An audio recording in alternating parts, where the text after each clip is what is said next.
The Siege of Marienburg was an unsuccessful two-month siege of the castle in Marienburg, the capital of the monastic state of the Teutonic Knights. The joint Polish and Lithuanian forces, under command of King Vladislav II Jagiello and Grand Duke Vytautas, besieged the castle between the 26th of July and the 19th of September 1410 in a bid of complete conquest of Prussia after the great victory in the Battle of Grunwald.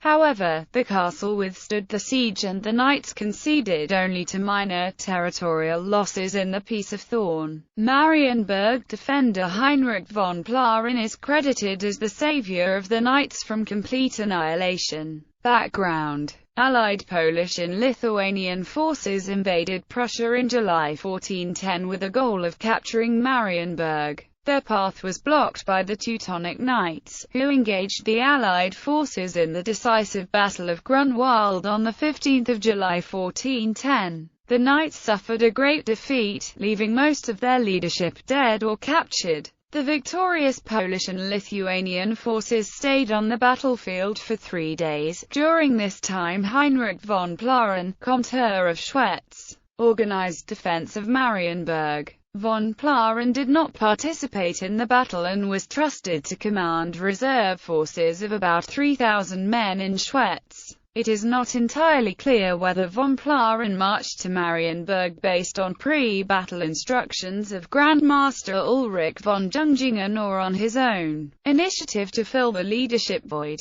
As the Polish-Lithuanian forces moved on to Marienburg, 3 Teutonic fortresses, Hohenstein, Osterode, and Christburg, surrendered without resistance. The Allied forces moved slowly, averaging only about 15 kilometers per day, giving time for von Plaren to organize the defense. This delay has been criticized by modern historians as one of the greatest Polish-Lithuanian tactical mistakes and has been a subject of much speculation. Polish historian Paweł Jaśnicka suggested, for example, that Jagiello might have intentionally gave the knights time to regroup, to keep the humbled but not decimated order as to not upset the balance of power between Poland and Lithuania, but a lack of primary sources precludes a definitive explanation. Siege. The main Polish-Lithuanian forces arrived only on 26 July 1410.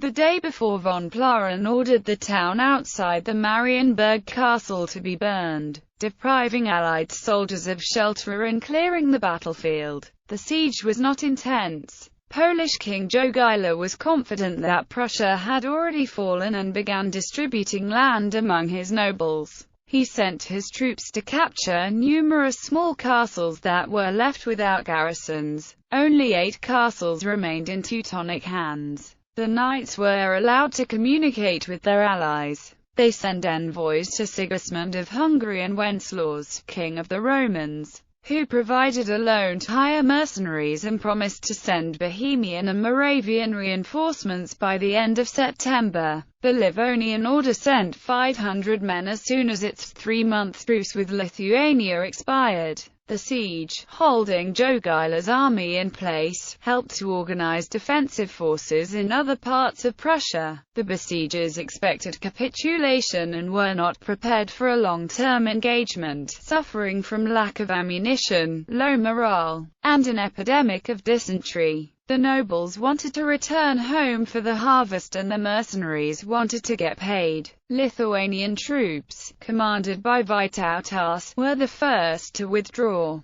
The siege was eventually lifted on 19 September. Before departing, Jogaila built a stronghold in Sturm, south of Marienburg, hoping to keep pressure on the knights. The Polish-Lithuanian forces returned to Poland and Lithuania, leaving Polish garrisons in fortresses that surrendered or were captured. Aftermath. After the withdrawal of the Polish-Lithuanian forces, the knights started taking back their fortresses. By the end of October, only 4 Teutonic castles remained in Polish hands, border towns of Thorn, Nessau, Redon and Strasbourg. Jogaila raised a fresh army and dealt another defeat to the Knights in the Battle of Koronowo on 10 October 1410. Von Plaren, using his reputation as hero of Marienburg, was selected as the new Grand Master in November. Von Plaren wanted to continue warfare, but he was pressured by his advisors into peace negotiations. The Peace of Thorn was signed on 1 February 1411. It is considered a diplomatic victory for the Knights as they suffered only minimal territorial losses. The Siege of Marienburg and subsequent Peace of Thorn are seen as disappointing results of the Great Battle of Grunwald. The Marienburg castle was captured by Poles during the subsequent 13 Years' War.